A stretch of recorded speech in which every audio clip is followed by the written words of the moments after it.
Well, good morning, Las Vegas. It's great to be a winner, and aren't we all? Well, we've had a few technical difficulties with this presentation this morning.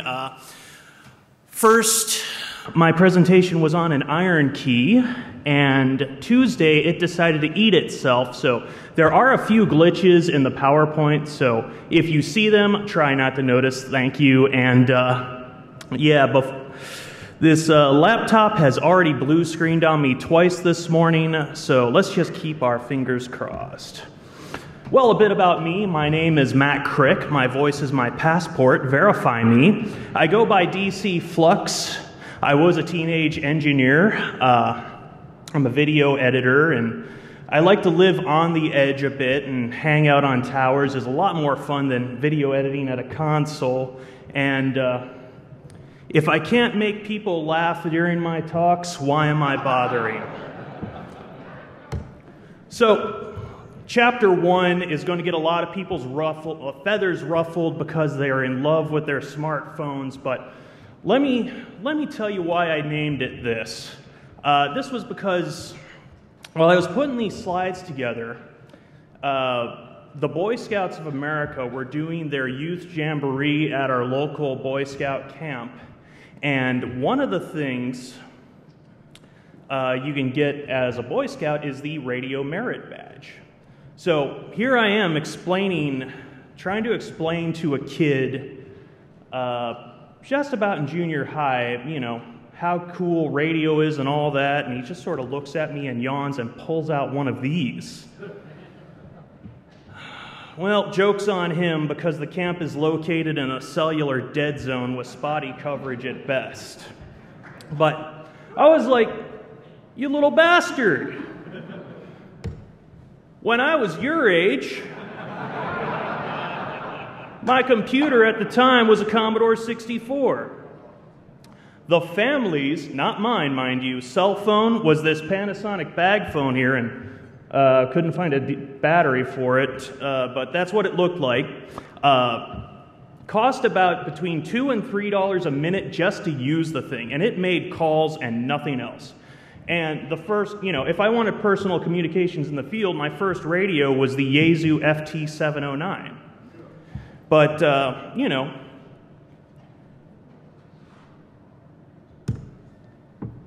so everyone, you know, got their smartphone so they can make phone calls, but guess what? In amateur radio, we've got that. We have manual phone patch, and we have auto patch if you have a repeater.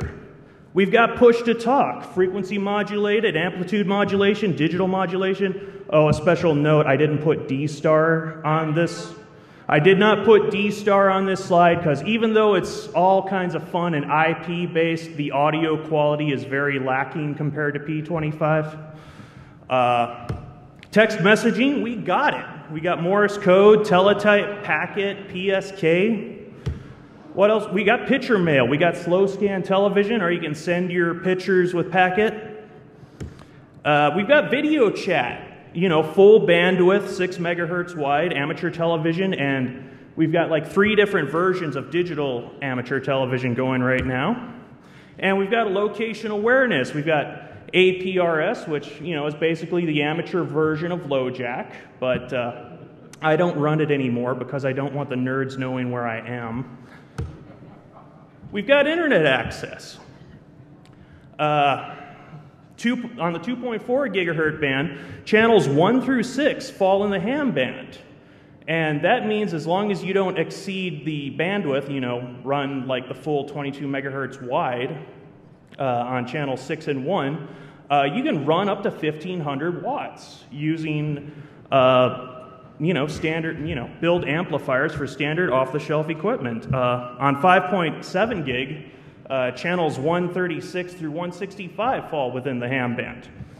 So about the only thing we don't have is an app store, but we don't really need one because the vast majority of software written for amateur radio use is free or it is shareware. And the stuff that isn't is really affordable. But, you know, we don't have an evil empire of profiteering gluttons. Okay, quick show of hands. Who in here is paying $50 a month for their smartphone bill? Oh, I'll get to that. All right, so about half of you put that up. Who's paying $100? Okay, the number shrunk to about a quarter of the room. But once you get your license and buy the equipment, there are no further bills required with amateur radio. My brother and I had gotten our licenses on the same day, and we were issued concurrent calls. Paul was KC7GRZ, and I was KC7GSA. But because Paul was older, he got the dual bander. And as I said earlier, my first radio was an FT709. So when I told my dad, I want a dual bander too, like the FT727, you know what I got? He came up with the 2-meter radio, the FT209, and taped them together. That was my first dual bander. So I'm like, oh, what the...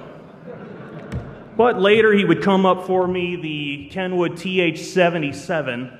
I love this radio to death, and I probably would be paralyzed right now if I didn't have it with me when I was hiking once, because usually, well, this one's a little big, but usually when I'm out in the field, I'll put the radio on my back like that. But I fell off a cliff and used my TH77 for landing gear. And the whole front panel was damaged, LCD cracked, battery scuffed. But you know what? I turned it on and it still worked, and I could make a call for help. Try that with your iPhone. Okay, moving on to amateur radio. Now, a lot of people, this slide was actually a quick comparison for commercial radio and television broadcasting. Well, you know, it's really a pain in the butt to get one of these going.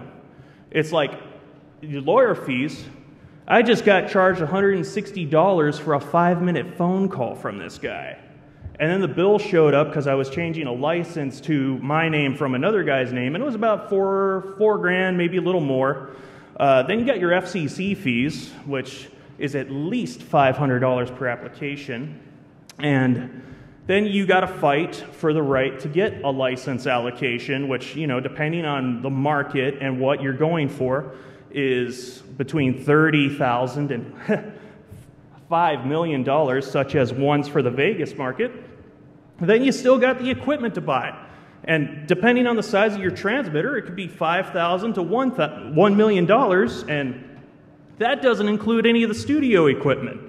And then there's like the mandated emergency alert system stuff that's going to add at least $3 grand to your price tag. Then we got your ASCAP, BMI, and RIAA fees. Who would think that the people that write the music actually want to get paid for it? But anyways, Interham radio. You just have to pay for the exams and buy equipment. And a lot of people fear amateur radio operators because they think the guy with the 75-foot tall tower a mile down the road from them is interfering with their TV, when in fact it's the Citizens Band operator with the 16-pill amplifier running Class C that lives behind them that gets into everything, including the toaster. And while we're on that note, Citizens Band is not amateur radio. While your smart CBer is doing something like this, our radios have that feature built in from the factory. And it always breaks my heart when I see a good radio gone bad.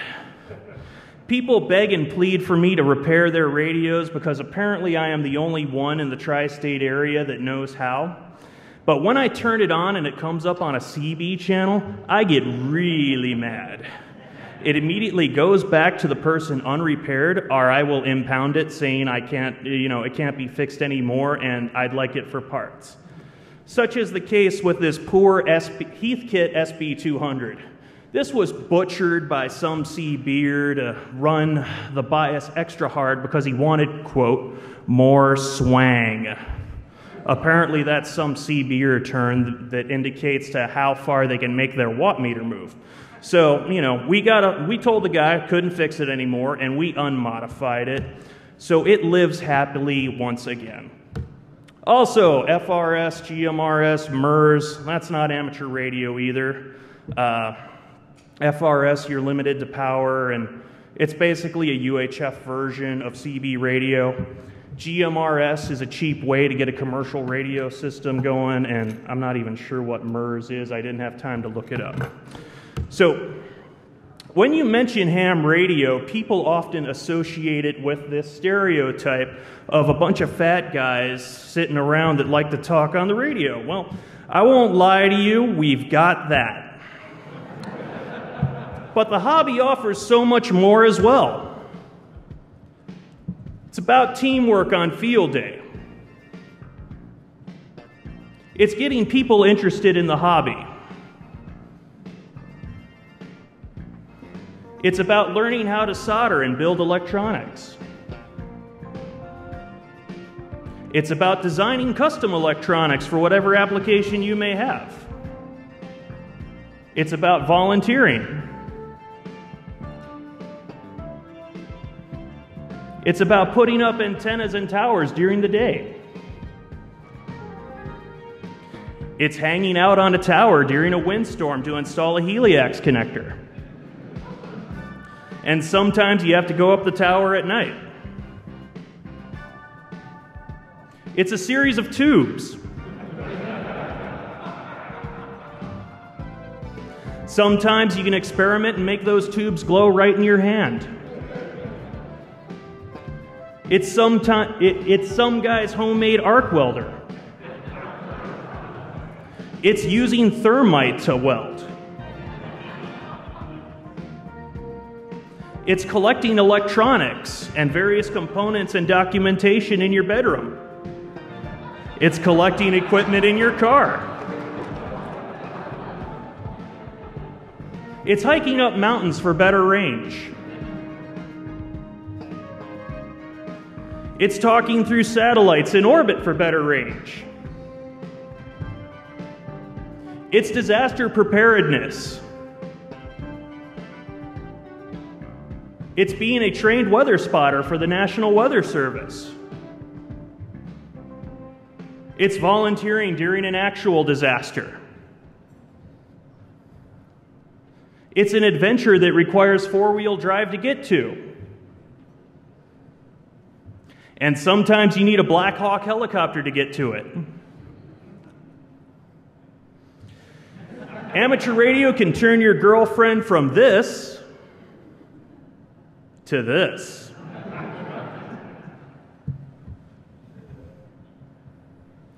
Most of all, amateur radio is about the things that I didn't have time to show you, which you will just have to find out some of these on your own if you do take an interest. But don't take my word for it. Here are some of the hams that you people may already know. This is Jay, K5Z Charlie.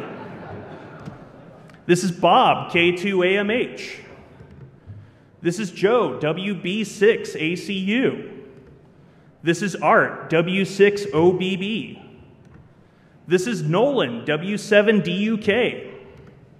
This is John, K2 HEP.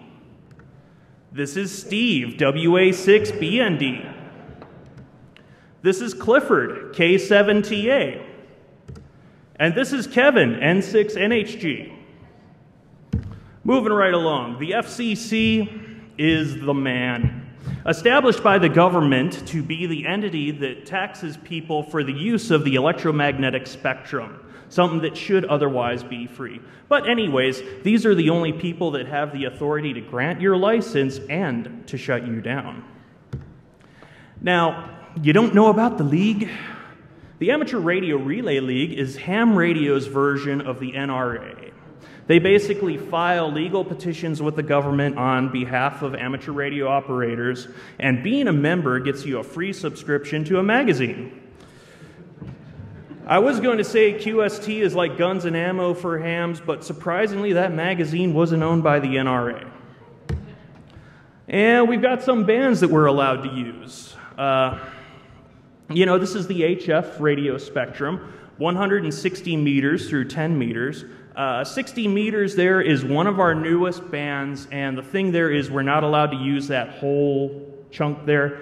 That is actually channelized into 5 channels, and you're allowed upper sideband voice only with 50 watts PEP, but I'll tell you, it works excellent. The 50 watts on a 12-foot whip is enough to talk from here, Arizona, to the surrounding states easy, both day and night. Here's our higher bands, 6 meters through 13 centimeters. What can I say? We've got more. We've got places all over the place. You know, I didn't show you all of our microwave bands, but these are the most actively used ones because equipment's readily available and you don't have to fight with dish alignment. And while we're on that note, the narrower the bandwidth your emission is, the longer you can make the range work. So at the top of this list is SSCW, which stands for Super Slow Carrier Wave. Now the trick there is the DITs, it's Morse code, but the DITs are 10 seconds long each and the DAs are 30 seconds long. But because they're that slow, you know, you need special equipment to decode it. Running 5 watts looks like 50,000 on the other end. Wi-Fi data here, you know, it depends on which mode data you run. They can be 1 megahertz to 22 megahertz wide, which is why you might have trouble trying to make that work through a wall without antenna gain. But yeah, oh, also FM phone here. Commercial handheld radios have gone from 16 kilohertz deviation down to 8. And I have seen 20 and 50 kilohertz FM phone on ham, but it isn't often because a lot of that equipment was left over from the first golden age, and I'll get to that slide here in a minute. But one of the nice things about amateur radio, you can build your own mode. And, you know, super slow analog data, analog HDTV, that worked. That was actually 3 cable television modulators on 57, 58, and 59, combined, ran through an amp, and decoded on 3 VHS decks. But with all things, some restrictions do apply. You have to give your call sign at the beginning and end in every 10 minutes. You're not allowed to obscure the meaning of communications like, hey, I put that thing in that place for you that one time. No encryption unless you're commanding a satellite. No broadcasting. So that means that you have to talk to somebody unless it is a QST, as in the case of Amateur Radio Newsline. No music unless it's part of a NASA rebroadcast. Of course, the last shuttle mission was a couple of weeks ago, so I kind of think that one's not really going to apply for a while. Oh, and you're not allowed to use the 7 dirty words. But the swearing thing is also dependent on the moral standards of the community, such as the case in the Los Angeles basin. But remember to give your call sign first if you want to test the waters, and if someone will report you to the FCC.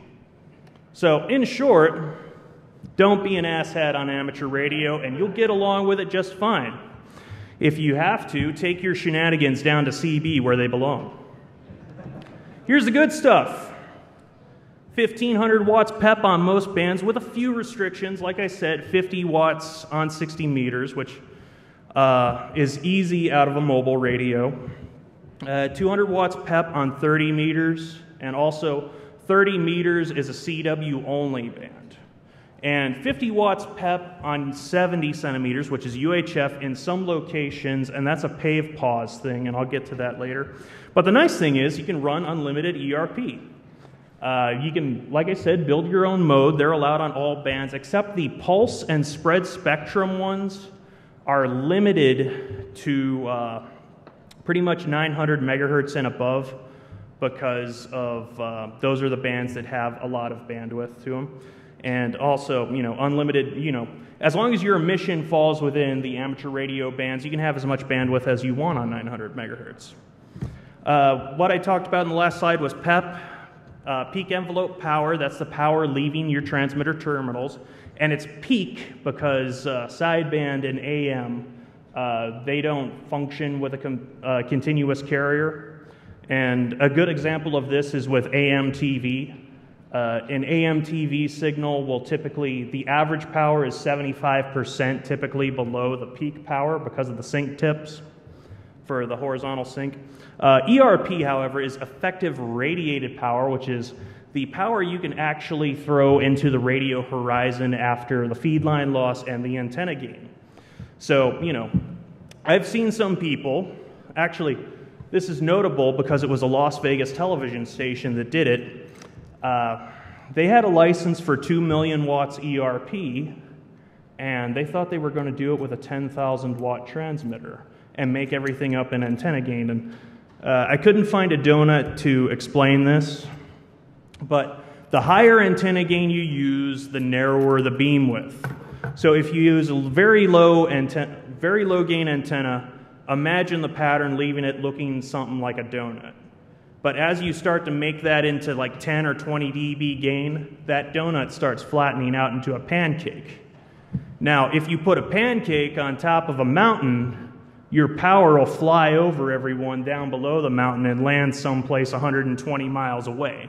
And that's just, you know, they're probably not trying to watch you, but the poor guys that are 5 and 10 miles below under you are. Here's that chart I was telling you about, the UHF power restrictions per 47 CFR 2.106, footnote US 7.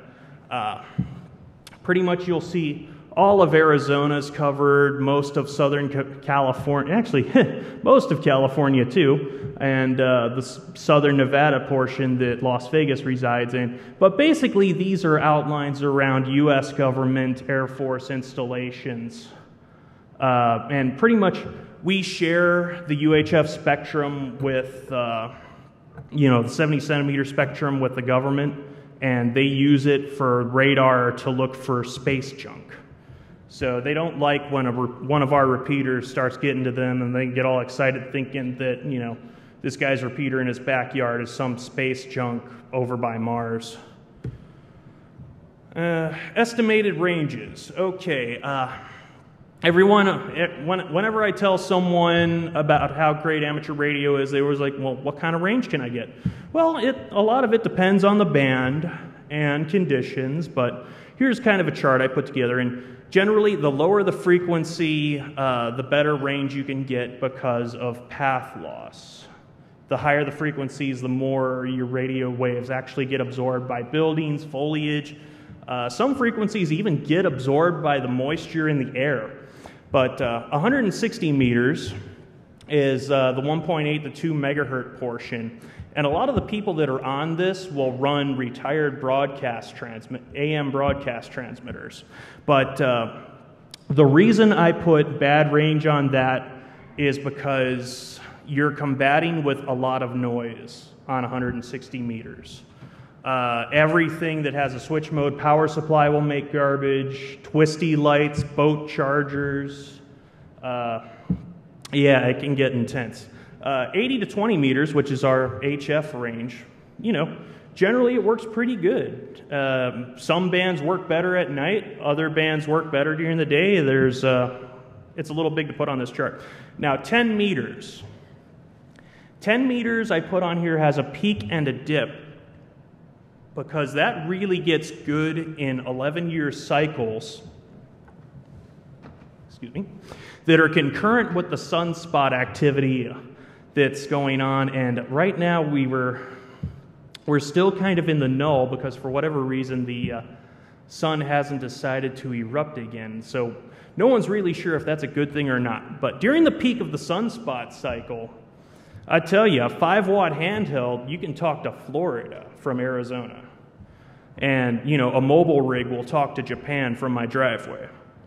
VHF and UHF, which are the bands that are in these handhelds here.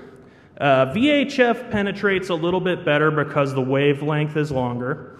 UHF tends to get absorbed a little bit better. And also, this is dependent on your city and, you know, what you have, skyscrapers and stuff. Now, microwave, you generally have to use dishes for, because like I said, everything wants to absorb it.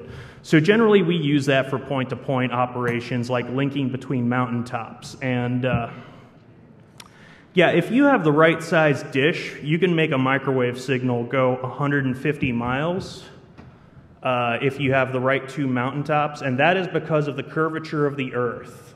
We call that K factor. But at 150 miles, the dishes will actually be pointing into the horizon, or, about 5 degrees below the horizon to get at the other dish, because, they're curved kind of like that. Okay, moving right along. So, at one point in time, we did have 5 classes of operator. Number 1, novice. I could have sworn the last novice on the planet was Walter Cronkite, KB2GSD. He was a novice for about 25 years, but lo and behold, our radio club just found one that wanted to upgrade, so they are still out there. Same with advanced. You most likely will run into people that are advanced simply because there isn't that much difference between advanced and extra, and you can't get it advanced anymore, so they're kind of using that as a status symbol. So nowadays, we have very simple 3 classes of operator: technician, general, and extra. Oh, and one more thing, there's no Morse code requirement anymore, so it's very easy to test and get your license. The requirement was dropped in 2007. The day after that happened was when I went down, studied for 3 hours the night before, and took my general. There were 34 people at that session, and we were at a paint store, and I actually had to stand at a shelf in the back of the paint store to take it.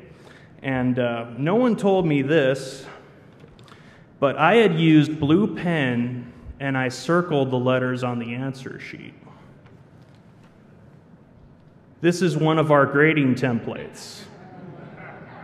It was almost an instant fail until the guy moved it and was like, "Oh, you kind of did this wrong." I'm like, "Well, you didn't tell me, and you didn't give me a pencil." But anyways, so let's take a look at what's in the technician package. Well, you get all the privileges on 6 meters and up, and you get some HF privileges. They're very limited, but hey, we'll take what we can get. You're limited to 200 watts PEP power, but the typical mobile radio does 100 watts, so you're fine there. CW only on 80, 40, and 15. CW Ridian data on 10 meters, and you do get SSB voice, upper sideband voice on 28.3 to 28.5. So there's a lot of activity that'll happen on 28.4 because that's generally the one everyone congregates to. So if you take general, well, you get all the technician privileges plus most of the HF privileges, except for a couple of small slivers that are reserved specifically for advanced and extra. And if you become a volunteer examiner, you get the ability to give technician tests. And I was kind of scratching my head about that too. You'd think you'd be allowed to give the general ones, but for some reason they only give you technician. And if you get your extra, well, you get all that plus all the other frequency privileges, the ability to administer all VE tests, and you're entitled to a Class A or Class B call sign. This is a Class A call sign. Also, most states offer special ham plates. Check your local listings for this. Some states they're free, some states they're discounted. Arizona kind of sucks. So you actually have to pay the same rate as a personal plate in Arizona. But, you get the little tower on the side, and it looks so much cooler. And another thing, I always get asked this a lot.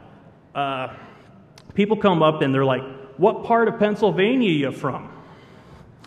Well, the number that's in a call sign represents what geographic location it was issued in.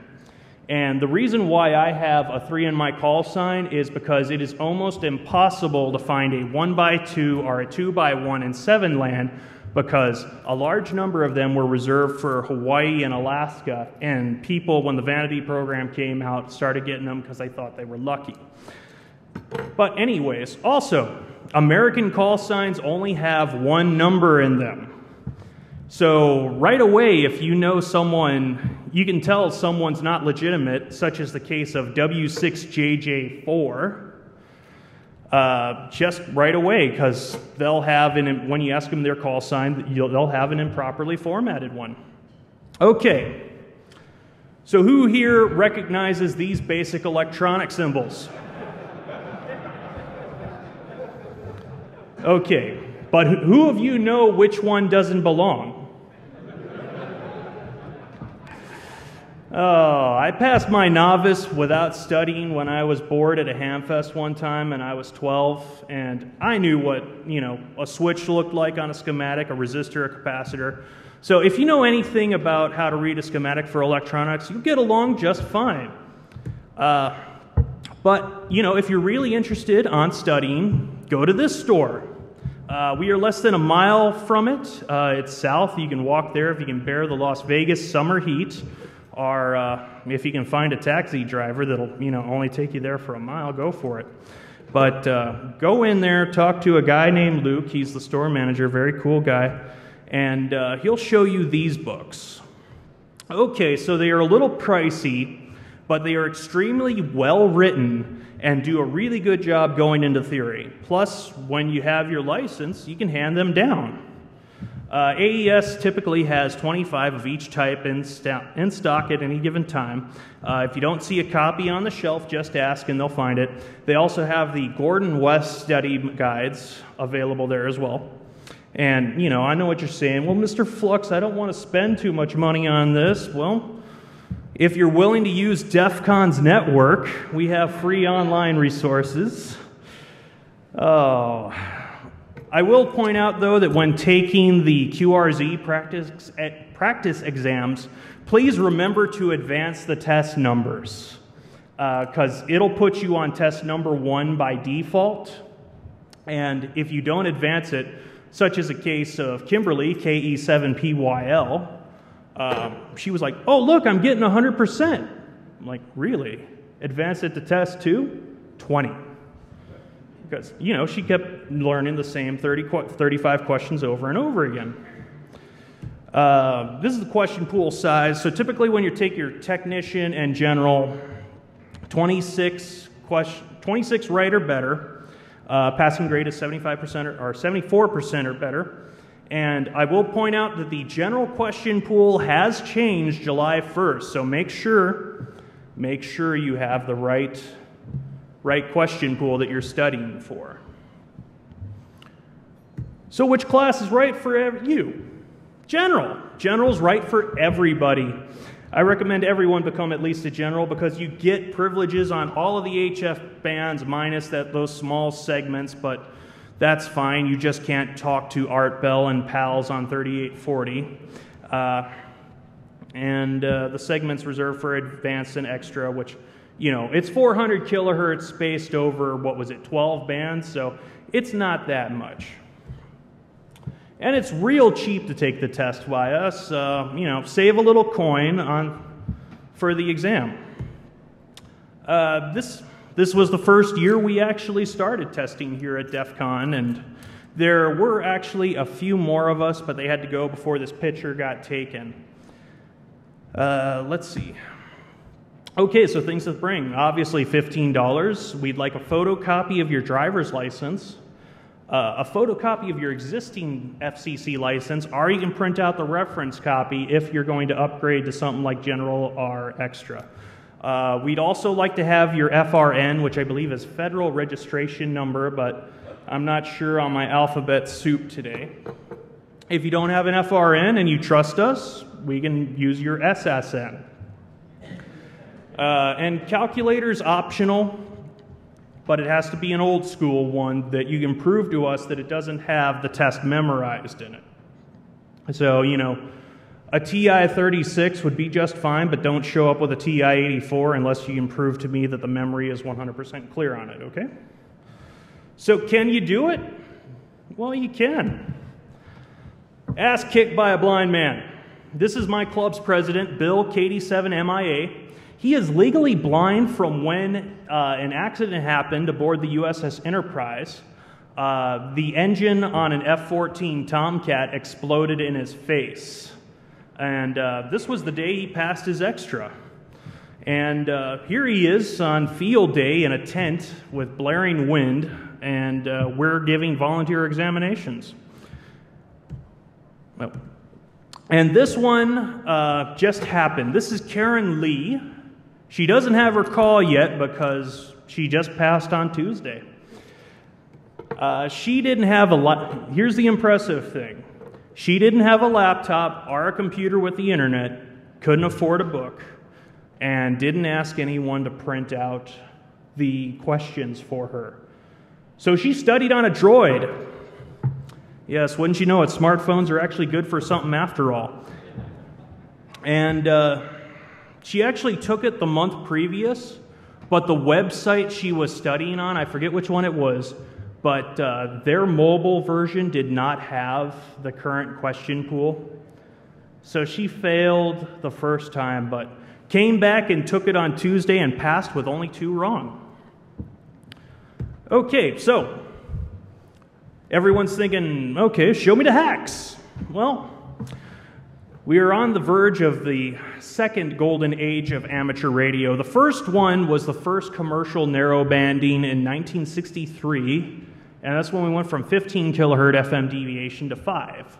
So you gotta love unfunded government mandates. So all the equipment that is made obsolete by mandates is worthless to everyone except hams. So, you know, you can get like $400 and $500 handheld radios, $20, $10, sometimes even free if you find the right guy. So, you know, pretty much we're going from the second narrowbanding that takes effect, I believe it's February 2013. We're going from 5 kilohertz to 2.5 kilohertz deviation. So you'd think that someone would just get in the radio and turn the pot down so it doesn't deviate as much, but no. The FCC says specifically that the radio has to be type accepted for that emission standard, and no one wants to pay $15,000 to send the radio to the laboratory to prove that it's doing the emission they say it is. So as a result, you know, commercial radios are being dumped on eBay and Hamfest like crazy right now. So what do you need to work on radios? Well, I recommend you have at least one cat on your bench at all times, because if you do, your critter count goes down to practically nothing. Also, the messier your bench is, the more work you can get done. So what I have on my bench here, and this is kind of an old picture, to the left there, I have an Astron VS35M, which is variable voltage, variable amperage power supply up to 35 amps. Very useful for working on almost any radio. Behind the cat there is my trusty HP8924C. That is actually a CDMA cellular test set, but they built it on top of the 8920, so it still retains all of the analog functionality of the 8920, but the difference is that test set is 2,000 versus 12,000 for a used 8920. So it weighs a ton, but by golly, it works great. Above that is a Hewlett-Packard, I believe it's 1634 logic analyzer. I believe it's got 48 inputs, but it might have a few more. But anyways, I picked that up for $50 on eBay, and it actually belonged to Connor Peripherals, so it even came with history. Also to the right of the cat is a Fluke 87. I'll tell you, spend the money now and buy a decent voltmeter, because these fly-by-night ones out of China, I've actually had this happen within the last month, because I don't like my good meter leaving the house, but I get up on the mountain, pull it out of my backpack, and the thing promptly fries itself in my hand. And what was impressive is I didn't even have it plugged into external voltage yet. And also, you're not seeing this to the right, but I do have a Dell computer there, so if I need to look up a data sheet on something, I can just, boom, pull it right up. Okay, here's my Motorola card extraction tool used in insertion mode. Believe it or not, Motorola actually gets like $45 for the right tool that does this, and who would know that you'd have one sitting right below your feet? Here's one of the hacks I did. Oh, also, the hacks I have done do appear on the DEFCON DVD in PDF form. So if you need instructions on how to convert something that I've converted to amateur, it's right there for you. This is a GE VHF Master 3. And what is awesome about this is when I wrote the article on how to convert it, They put it on Repeater Builder, and it appears right below an article that somebody wrote saying you can't convert these to run in ham band. But it's a little, this is the vast majority of the work. Basically, I just soldered brass acorn nuts onto the top of the tuning slug so I could get a little more metal and make the helicals pull down to where I want them. Here's a board out of the UHF government band. Very simple mod here. Take the whole thing apart and cut a quarter turn off each one of these helicals. Sometimes you have the other split though, 450 to 470, and those will tune down okay, but if you want that extra 1 or 2 dB, you got to take it apart, and well, this mod's real cheap because it only costs 7 cents.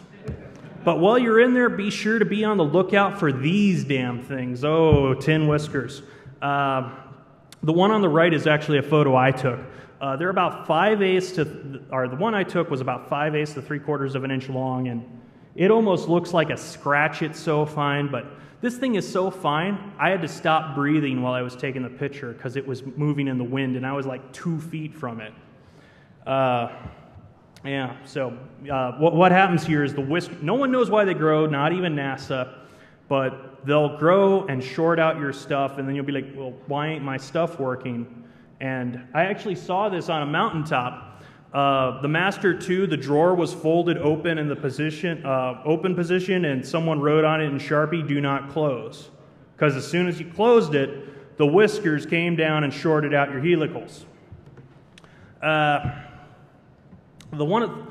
The most underutilized band in amateur radio right now is the 221, simply because there's only like one commercial manufacturer, or, AM radio manufacturer that makes radios that run on it, because apparently America is the only country that has a 220 amateur band. So everyone avoids it like the plague. You'll find radios that have the functionality in them, like the quad and the triple bander, like the THF6A does 220. But so lately I've been, a fire department graciously donated to our club about 50 of these things, and we're like, well, great, they're on VHF, what are we going to do with them? So I did some research and found out it was possible to make the thing run on 220. Took me about 3 or 4 weeks worth of effort to do, but because it's a 45 megahertz IF radio, very simple, I just convinced the voltage control oscillator to run backwards, and I hacked the software to where it would program that far out of range. So the transmit frequency you program true, and the receive frequency you program 90 megahertz minus where you actually want it. Well, if you don't like GE, here's kind of the same thing I did in a Motorola Max Track. This one's a little more involved because I had to take apart a bunch of the coils, and I got tired of fighting with the PAs, so I just took the Dremel and cut a slot out and shoved that's actually a linear power brick in the center there that I stole out of a amplitude combandered single sideband 220 rig. And I knew it was wrong, but I did it anyways. And wouldn't you know it, the battery for this one ran dead sometime between Wednesday and Thursday. But anyways, I swear it works on 220, but this is the GE PCS handheld. So if you see in the photo here, I actually put brass screws in the receive tuning coils, and I did a little work changing coils on the power brick, simply because the one that might work on 220 is almost impossible to find anywhere. Here's some yeah, I always ask people this, got any 6-meter duplexers? I do. I had to pick them up and have a friend drive up and get them, and they made a 800-mile trip and came down to me. And, they wouldn't really tune where I wanted them until I pulled the thing apart, and very simple, cut one turn off that coil and solder it back together and stretch it out. And there's been a fierce debate over old crystal controlled rigs. Which one's better, the MyCore or the Master 2? Well, I like the Mycore because the receiver is hot, but the Master 2 transmitter is just so good. Ooh, it's tough.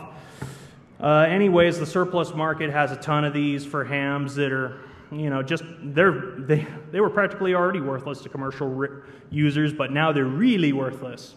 But they are crystal controlled, and no one likes to spend $50 and wait 2 months for a set to grind. If only there was a solution. Well, now there is. Thanks to new technology from our friends at Analog Devices, we've created the Virtual Channel Element Mycore Edition. And I'll tell you, when you can solder an LFCSP24 by hand, you've reached max level. Okay, so moving on, we have the general incompetence section.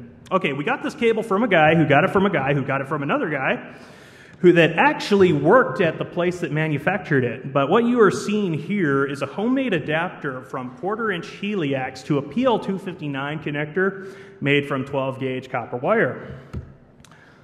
Also, this is what happens when you are in a site that you are not allowed to have mouse or DEFCON at because somebody made the Hualapai Mexican vole an endangered species. So the thing gets in your building and it likes to hang out on hot spots and crap all over your board. And the problem is that stuff will eat right through the solder mask and start dissolving the copper. So, such is the case of this radio. This radio jammed in transmit mode, and the guy was asking me, okay, find where the interference is coming from. And I'm like, dude, it's your own stuff. And sure enough, he goes up there and the thing's transmitting. This is really good. This room was at a juvenile detention facility. They had a problem that every time lightning struck within a mile of the place, the door controllers would blow up. This room had the best indoor ground system I had ever seen, with 3 8-foot ground radials drilled through the foundation and 00 copper all throughout the baseboard.